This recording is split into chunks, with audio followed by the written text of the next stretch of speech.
आप सुन रहे हैं रेडियो टशन, जो छू ले आपका मन।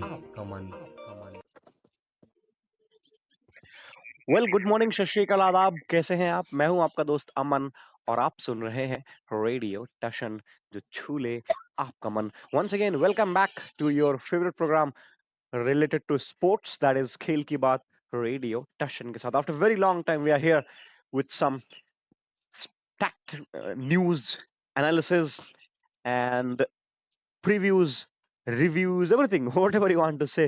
You can simply say mission home domination, India versus England, a series ended in a 4-1 line where India defeated England quite comprehensively in all the matches except the first one in Hyderabad, where India lost that one by 28 runs, if I'm not wrong. And then after, it was all over. In every match, every inning, day by day, India make themselves proud and won that series quite comfortably in the end. And the IPL is about to kick on from 22nd of March with the match of Chennai Super Kings and Royal Challengers Bangalore. Other than that, Women's Premier League is going on, and some other test nations are playing test matches. Australia, Australia is also in some business. It's very likely condition that India will take on Australia in WTC 2025. It's still not confirmed, but many of the people are saying that India will be Australia. The match will be played in Lords, and one very you know difficult and controversial question is also coming out in my mind only. I don't know how many of you will be agree with me that why England is chosen to play WTC matches as final is concerned. तो ये है मेरे साथ हमेशा की तरह रामकृष्ण जी मौजूद हैं। इनसे तमाम मुद्दों पर बात करेंगे। उससे पहले I would like to wish you all a very very happy women's day, which was actually celebrated on 8th of March.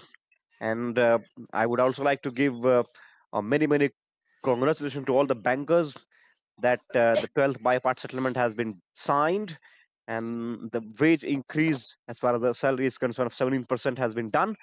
And if I talk about another historical day, that is 12th of March, where the electoral bond, which is a concern is going on, has now been submitted to the ECI. So many things happened. Now coming back to the cricket only, another sports which we are just going to do. तो हाँ भाई, ये चलो, ये तो फैसले वैसले आते रहेंगे और बहुत सारे आए भी। अभी सीए वगैरह भारत में लागू हो गया है, उस पर भी लोग सुप्रीम कोर्ट जाने की बात कह रहे हैं। बाकी जो एसबीआई से इलेक्ट्रिकल बॉन्ड के बारे में जो डिटेल मांगी गई थी, वो एसबीआई ने दे दी है सुप्रीम कोर्ट को, बल्कि इलेक्शन कमीशन ऑफ इंडिया को। 15 मार्च तक वो अपलोड कर दिया जाएगा उनकी साइट पे। ये सब चीजें हैं। ये ऐतिहासिक दिन है बड़े भारत की राजनीति के हिसाब से। लोकसभा चुनाव नजदीक है और बहुत सारे पेपर लीक्स के मुद्दे वगैरह चल रहे हैं। तमाम लोग अपने अपने घोषणा पत्र जारी कर रहे हैं, देखते हैं। लेकिन दुखद बात ये है कि डिसेबल्ड लोगों के लिए किसी भी पार्टी में किसी तरह की जगह नहीं है। ये बेहद शर्मनाक है और मैं समझता हूँ इस पर लोगों को आना चाहिए आगे। खैर, क्रिकेट पर आते हैं। भारत इंग्लैंड 5 मैचों की टेस्ट श्रृंखला का जब पहला मैच हुआ और भारत जहां हारा, उसके बाद ऐसा लगा शायद इंग्लैंड का बेसबॉल या बेसबॉल कुछ भी कह लीजिए, वो काम कर जाएगा और भारत को दिक्कतें होंगी। लेकिन दूसरे मैच से लेके 5वें मैच तक जो रुख देखने को मिला भारतीय क्रिकेट टीम का, लाजवाब था और श्रृंखला अपने नाम कर ली 4-1 से। अभी भारत डब्ल्यूटीसी के साइकिल में पहले नंबर पर है, इसीलिए कहा जा रहा है ऑस्ट्रेलिया से फाइनल होने की संभावना है। जी हाँ, बिल्कुल सही है। यदि हम इंग्लैंड की बात करें, जो भावी वर्तमान श्रृंखला का समापन हुआ है, 5 टेस्ट मैचों की श्रृंखला, एक 3 महीने का एक टेस्ट मैच का जो ग्राफ था, या यूं कहें एक लंबी चौड़ी सीरीज का समापन हुआ। कई नए खिलाड़ियों के डेब्यू हुए, कई लोग बाहर हुए, चोट लगी उनको और फिर वापसी उनकी हो नहीं पाई। तो थोड़ा सा डीपली जाने की प्रयास करूं मैं। पहला मैच हैदराबाद में हुआ। 28 रन के अंतर से भारत को हार मिली और ऐसे मौके पे हार मिली जहां भारत 190 रन से आगे था। वहां एब्सोल्युटली। से वहां से हार मिली। और क्रेडिट किसको गया? बेसबॉल को निश्चित तौर से जाना चाहिए। वो जो बेसबॉल खेला गया, वास्तव में बेसबॉल के कारण ही इंग्लैंड ने कुछ तेज तर्रार बैटिंग की, उसके बलबूते पे भारत को 28 रन से वो हार झेलनी पड़ी। कारण कई थे, जिनमें एक शायद कारण वो भी था कि बिना कोई रन बनाए भारत ने 6 विकेट भी गंवाए थे। तो लास्ट में ये लास्ट का हाल था शायद। तो खैर, उसके बाद हम आए विशाखापट्टनम। हमने जीत की कोशिश की, ऐसा नहीं है इंग्लैंड ने पलटवार नहीं किया, मगर भारत ने उसका माकूल जवाब दिया। इसका उदाहरण है, हम विशाखापट्टनम आए, थोड़ा थोड़ा हम लड़खड़ाए। एक बार फिर जब 1-1 हुआ तो इंग्लैंड ने रांची राजकोट में इंग्लैंड ने राजकोट में वापसी करने का प्रयास किया। मुझे याद आता है 33 पे 3 हुए थे वहां पे। हाँ, हम 33 पे 3 हो गए थे। वो जादुई स्पेल जो चल रहा था मार्क वुड का, बहुत बढ़िया गेंदबाजी। जब 33 पे 3 हुए, वहां हमें सहारा दिया कप्तान रोहित शर्मा ने, सहारा दिया राजकोट के सरताज, या यूं कहें सौराष्ट्र के सरताज सर रविंद्र जडेजा ने। वो एक लंबी चौड़ी साझेदारी बुनी गई, बताने की आवश्यकता है नहीं कि भारत ने फिर वहां से कैसा प्रदर्शन किया। अब बारी आई, पहुंची ये टेस्ट मैच का कारवां पहुंचा रांची में भी कमोवेश इंग्लैंड ने प्रयास किया, लेकिन वो नाकाफी ही साबित हुआ। उस समय हमारे ये डेब्यू हुआ उस मैच में सरफराज खान का, और वो चमकीली पारी देखने को संभवतः मिली। और उसी दौरान जायसवाल ने दो डबल हैंड्रेड भी लगाए। समथिंग वो डबल हैंड्रेड दूसरे और तीसरे टेस्ट मैच में लगे थे। एक फर्स्ट इनिंग में, एक सेकंड इनिंग में। जी हाँ, मैं गलत नहीं हूँ तो 2 अलग अलग टेस्ट मैचों में उन्होंने लगाए थे। बिल्कुल। तो उसके बाद सरफराज खान का डेब्यू, पाटीदार का डेब्यू खास रहा नहीं। एक अच्छी पारी, चमकीली पारी आई वो 30+ रनों की। उसके बाद खास कोई उनका डेब्यू रहा नहीं भारत से।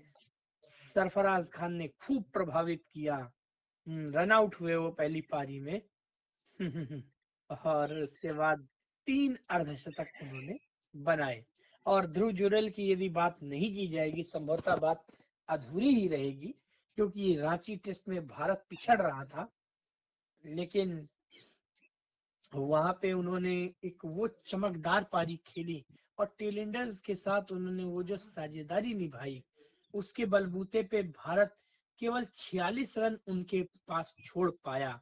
अदरवाइज एक समय 160 पे 5 हो गए थे, 177 पे 7 हो गए थे, और वहां से 353 को डिफेंड करना, 307 तक पहुंचना मेरे हिसाब से एक चमकदार प्रदर्शन के बलबूते पे ही हो पाया। ध्रुव जुरेल के वो 90 रन, वो कहने को 90 हैं, लेकिन मैं मानता हूं कि उनकी गणना एक डबल हैंड्रेड के बराबर होनी चाहिए। तो ध्रुव जुरेल का डेब्यू हुआ, सरफराज का डेब्यू हुआ, और डेब्यू हुआ आपके आकाशदीप का। चौथे मैच में आकाशदीप ने भी चमकदार प्रदर्शन किया। उधर से यदि हम बात नहीं करेंगे, बात अधूरी रह जाएगी। एंडरसन ने अपने 700 विकेट पूरे किए। और 700वां विकेट था कौन? कुलदीप यादव, जिनको कोई आउट नहीं कर पा रहा था। जी हाँ, कुलदीप यादव ने बता रहे जॉनी बेस्ट्रो और बेन स्टोक्स ज्यादा बॉलें दोनों खेली से उन्होंने, ज्यादा गेंदें एब्सोल्युटली। खेली हैं। कुलदीप यादव ने 362 गेंदें। इसकी बहुत चर्चा हो रही है। अच्छा, हम इंग्लैंड की दृष्टिकोण से बात करेंगे तो पहले ही मैच में जो भारत हारा, उसमें टॉम हार्डली का बहुत बड़ा योगदान हुआ, और जो डेब्यू था टॉम हार्डली का इस सीरीज में, टॉम हार्डली का डेब्यू हुआ। शोएब बशीर का डेब्यू हो नहीं पाया था क्योंकि वीजा की कुछ समस्या उनकी थी। तो वो पहले मैच में हुआ नहीं। रिहान तो का डेब्यू पाकिस्तान में हो चुका था, तो टॉम हार्डली का डेब्यू यहाँ पे हुआ। अच्छी गेंदबाजी की, बल्लेबाजी भी पूरी श्रृंखला में अच्छी की। दूसरे मैच में शोएब बशीर आए, उनका भी डेब्यू हुआ। और इधर जैक लीच का बाहर जाना भी तीसरे मैच से शुरू हो गया। इस दौरान ओली पोप की एक बढ़िया चमकदार वो पारी, जिसने इंग्लैंड को कहीं न कहीं किसी न किसी रूप में इस श्रृंखला में बनाए रखा। वो ओली पोप की वो शुरुआती वो पारी, उसके बाद बेन फोक्स के वो छोटे-छोटे योगदान टेलएंडर्स के साथ, और यदि सबका निचोड़ समझाऊं तो जो रूट का फिर बाद में फॉर्म में आना, पहले रांची में शतक, और उसके बाद वो भी 122 जब 353 तक पहुंचा, वो भी बड़े अजीब 122, वो भी लड़खड़ाता रहा था। और उसके बाद अंत में धर्मशाला में भी जिस तरह से उन्होंने बल्लेबाजी की, तो वो बहुत ही शतक के नजदीक थे अपने में से वो। जी हाँ 87 रन आई थिंक बनाए उन्होंने। हम्म। तो वो भी एक चमकदार वो पारी, लेकिन ले पहले वो हासिल ना कर सके और जाते जाते अपना काम कर गए, ये कह सकते हैं। रविचंद्रन अश्विन ने सबसे ज्यादा विकेट इस श्रृंखला में हासिल किए। तो ये कुछ बातें थी जी। Jaiswal got the Player of the Series award. Ashwin took highest wicket in the series as it is already discussed.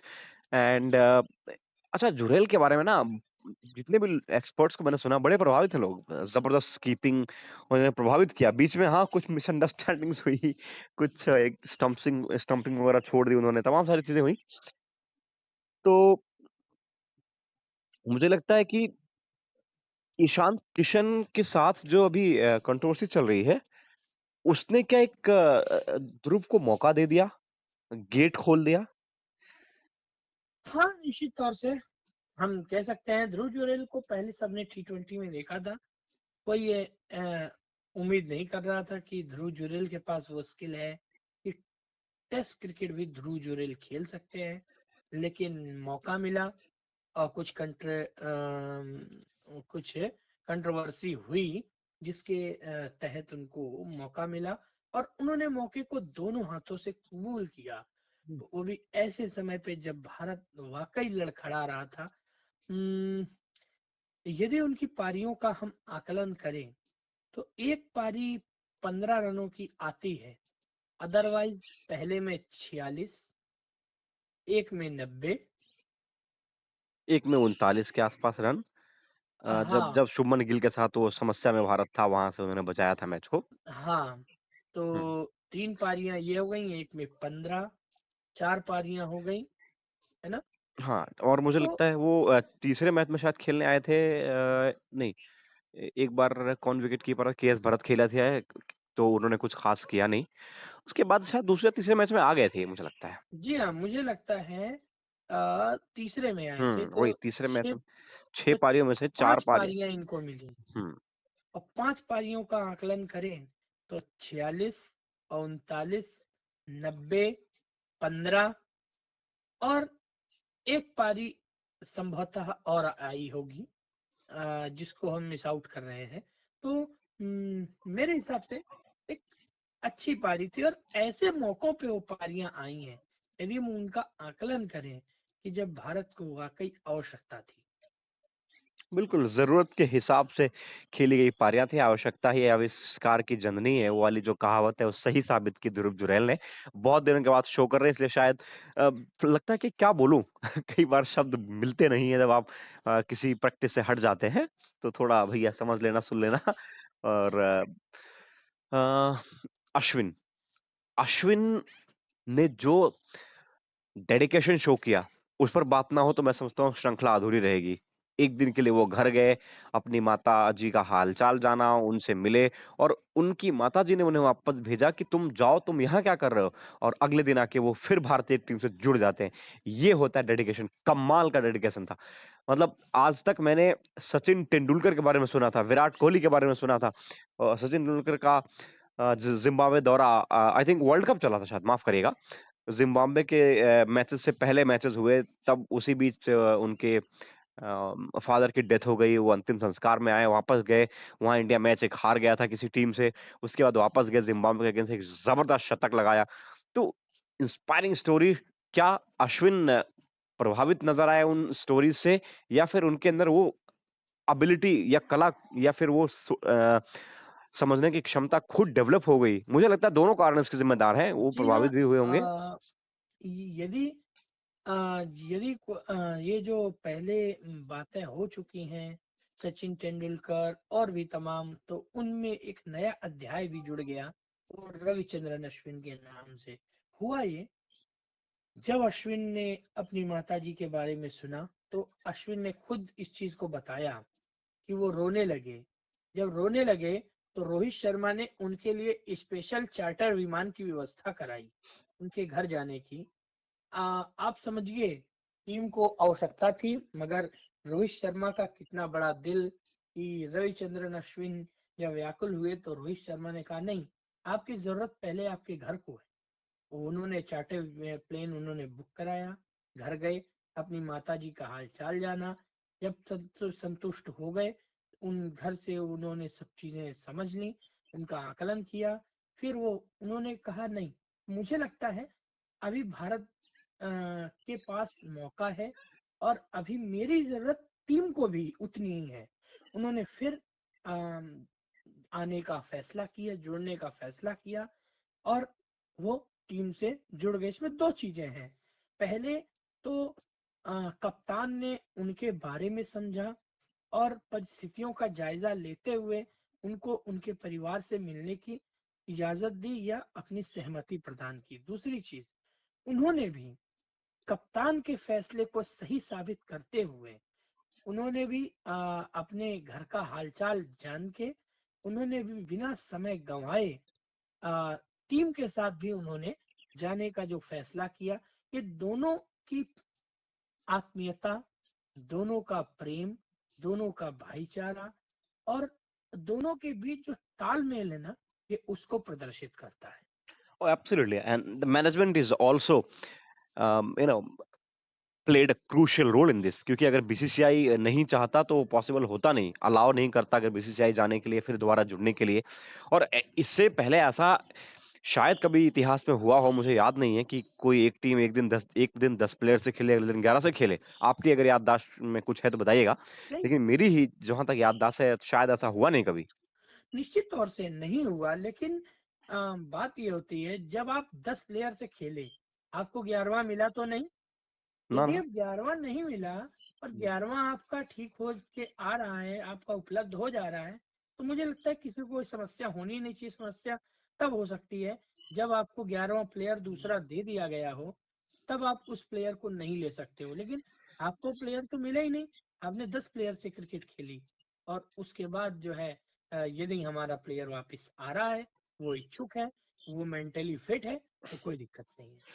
और उसी समय अश्विन ने 500 विकेट का जो रिकॉर्ड है वो पूरा किया था। उसके बाद वो बड़ा भावुक पल आया उन जिंदगी में उनके, और अब सब ठीक है उनके यहाँ। ये अच्छी बात है, रहना चाहिए प्लेयर्स की जिंदगी में इस तरह के उतार चढ़ाव। ये इवन हम सबकी जिंदगी में आते रहते हैं। क्रिकेट जीवन का दूसरा नाम है, या जीवन क्रिकेट का दूसरा नाम, कुछ भी आप कह लीजिए। तो इस तरह की चीजें होती रहती हैं। बहरहाल बहुत डिस्कशन करें हमने इंडिया इंग्लैंड की श्रृंखला पर। मुझे लगता है विमेन क्रिकेट लीग जो चल रही है, महिला आईपीएल, उसमें अभी एक चीज कंफर्म हुई है, वो ये कि रॉयल चैलेंजर्स बेंगलोर की जो वुमेन्स टीम है वो क्वालिफाई कर गई है प्लेऑफ में। दिल्ली टॉप पर है, गुजरात बॉटम पर है।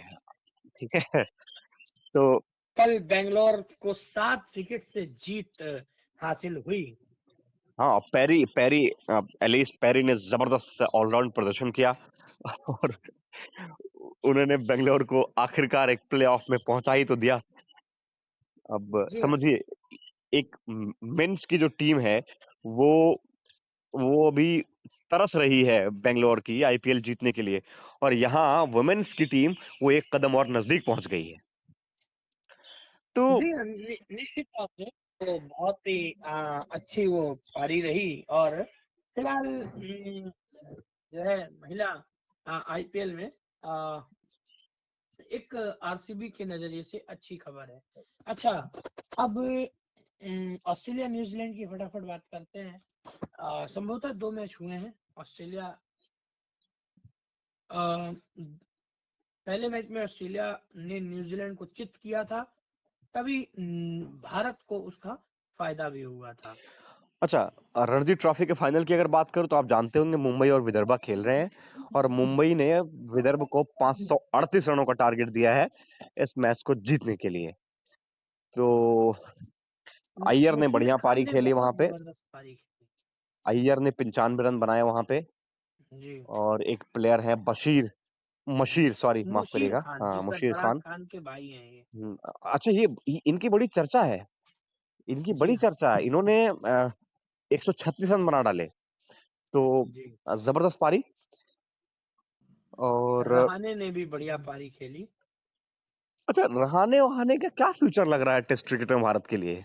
कुछ जी, संभावना बन रही है? मुझे नहीं लगता कि अब टेस्ट क्रिकेट में भारत इनकी तरफ सोच रहा है। बस ये है, ये लोग अपने स्टेट के लिए अब खेल रहे हैं, और सही भी है अब ये इनके लिए कि कुछ पैसे कमा लें, वो ज्यादा सही है।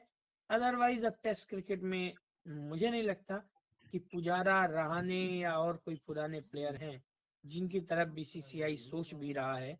और ऐसे समय में इसको टेस्ट करना जो है ना, ये कहीं ना कहीं जब हम फॉरेन टूर पे जाएंगे तब इन चीजों की कलई खुलेगी कि वाकई हम रहाणे पुजारा के आगे तो सोच रहे हैं, लेकिन क्या वो रहाणे पुजारा के आगे की विकल्प चीजें है, हम राहें कर पा आसान रहे है। हैं, हम कर पा रहे हैं या नहीं कर पा रहे हैं। जब आप ग्रीन टॉप पे खेलते हैं तब इन चीजों का आपको एहसास होता है, क्योंकि अजिंक्य रहाणे ने जितनी भी पारियां अच्छी खेली हैं, ज्यादातर उन्होंने घर के बाहर खेली। उधर ऑस्ट्रेलिया से खबर आ रही है, T20 विश्व कप में मिचेल मार्श ऑस्ट्रेलिया को लीड करेंगे। जी हाँ, ये वही कप्तान है जिन्होंने जब वर्ल्ड कप जीते थे तो उन्होंने ट्रॉफी पे पैर रखा था। ये वही हाँ, कप्तान है। बिल्कुल। तो इन्होंने 8 T20s में ऑलरेडी कप्तानी की हुई है ऑस्ट्रेलिया के लिए। जी कैसे देखते हैं आप ऑस्ट्रेलिया की इस मूव को? नहीं, मूव बहुत अच्छा है, इसमें कोई दो राय नहीं है। मूव में कोई कमी नहीं है, मिच मार्च का कमिटमेंट में कोई कमी नहीं है। हाँ, थोड़ा अहंकार झलकता है। यदि वो अपने अहंकार को अलग रखेंगे तो मैं मानता हूँ मिच मार्च बहुत उपयोगी क्रिकेटर हैं। जहां तक मैंने उनको नोटिस किया है, वो आपको टॉप ऑफ द ऑर्डर में बैटिंग भी करके देते हैं, और नीचे ओ और आपको गेंदबाजी भी करके देते हैं। हम्म तो ऋषभ पंत को बीसीसीआई से आईपीएल क्लीन में चिट मिल एज गई विकेट है। कीपर खेलने की क्लियरेंस मिल गई है। उधर प्रसिद्ध कृष्णा फिलहाल पूरे आईपीएल से बाहर हो गए। मोहम्मद शमी की बात करूं तो वो भी फिलहाल बाहर नजर आ रहे हैं, और वो विश्व कप से भी भारत के लिए नहीं खेल पाएंगे, ऐसी संभावना व्यक्त की जा रही है। क्या लगता है, शमी का विश्व कप में ना जी होना? हाँ, कहीं ना कहीं भारत के लिए एक ये बहुत बड़ा झटका है, और भारत को अब इससे उबरना होगा। हम्म तो तो जी अ,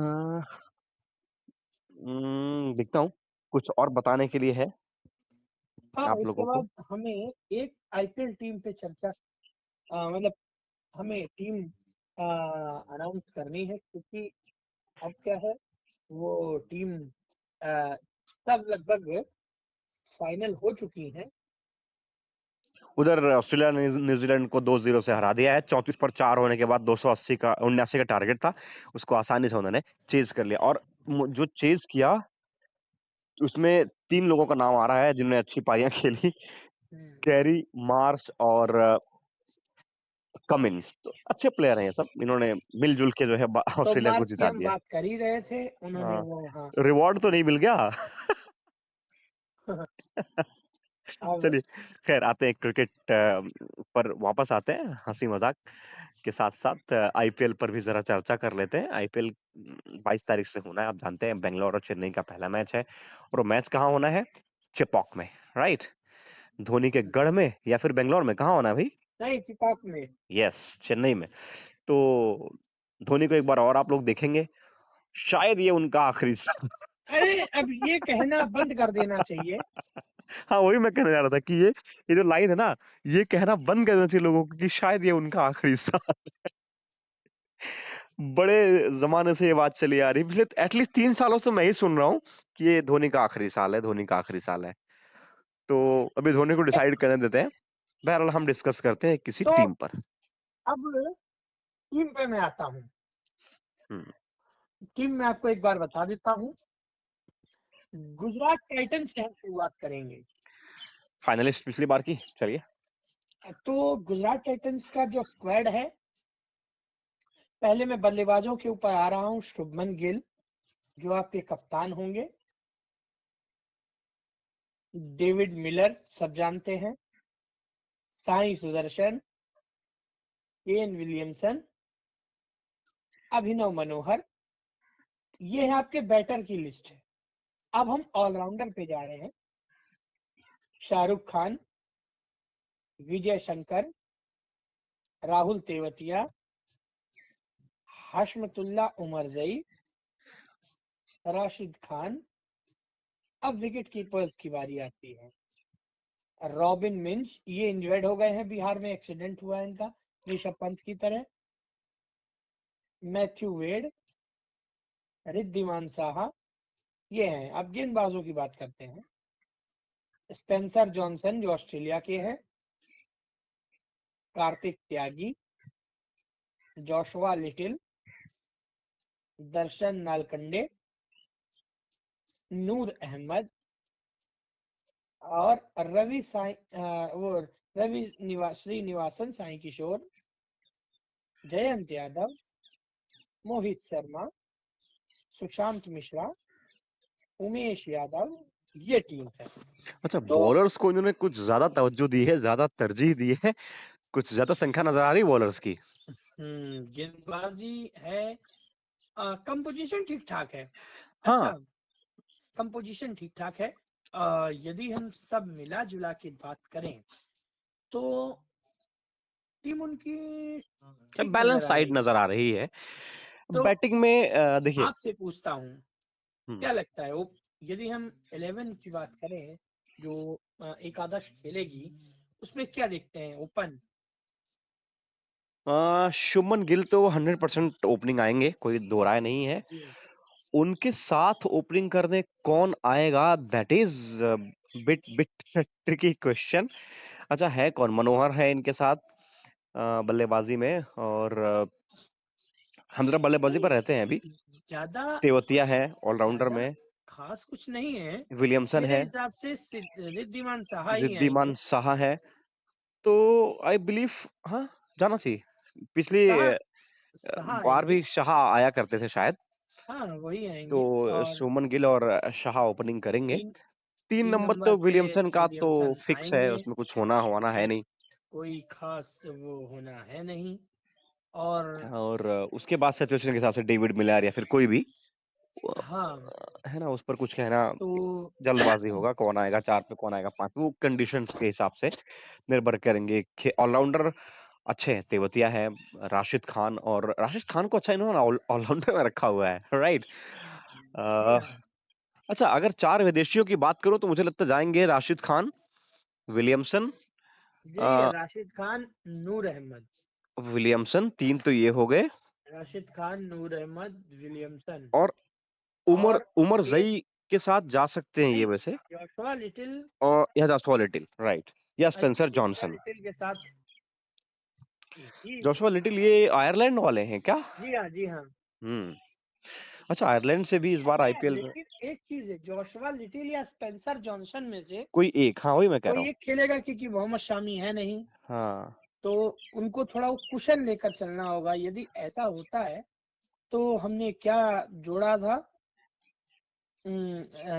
स्पेंसर जॉनसन या जोशुआ लिटिल में से कोई एक, राशिद और नूर। और लेकिन कहानी फंस जाएगी क्योंकि विलियमसन को और मिलर को आपको खिलाना ही आपको खिलाना बाहर कर नहीं सकते उनको, राइट? तो यहाँ पे आपको खिलाना ही खिलाना है।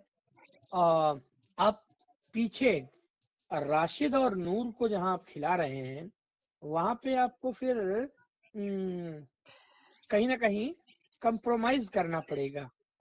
तो फिर वो राशिद के साथ ही जाएंगे, क्योंकि उमेश भी है, तेज गेंदबाजी की जी मैं बात करूं तो उमेश आपका साथ दे सकते हैं। मोहित शर्मा खेलेंगे ही खेलेंगे, उमेश खेलेंगे। और तो मुझे लगता है तेज गेंदबाज 2 ही रहेंगे।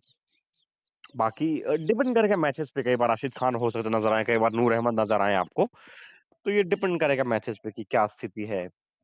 हाँ, थोड़ा सा चैलेंज रहने वाला है। अच्छा, तो फिलहाल मुझे लगता है आज हमने एक टीम पकड़ ली है और आज तारीख कितनी हो गई है? आज तारीख है 13। 13 तारीख है। तो अब हम रोज एक एक टीम का डिस्कशन करेंगे, है ना? कल हम करते हैं अच्छा, लखनऊ गुजरात का करते हैं। देखते हैं। नहीं, कल जो कल हम वापस आएंगे तो कल हम आएंगे कलकत्ता नाइट राइडर्स पे आएंगे हम। चलिए, सीरियल से आते हैं। तो ये बताइए इसमें क्या लग रहा है आपको, क्या मिसिंग है?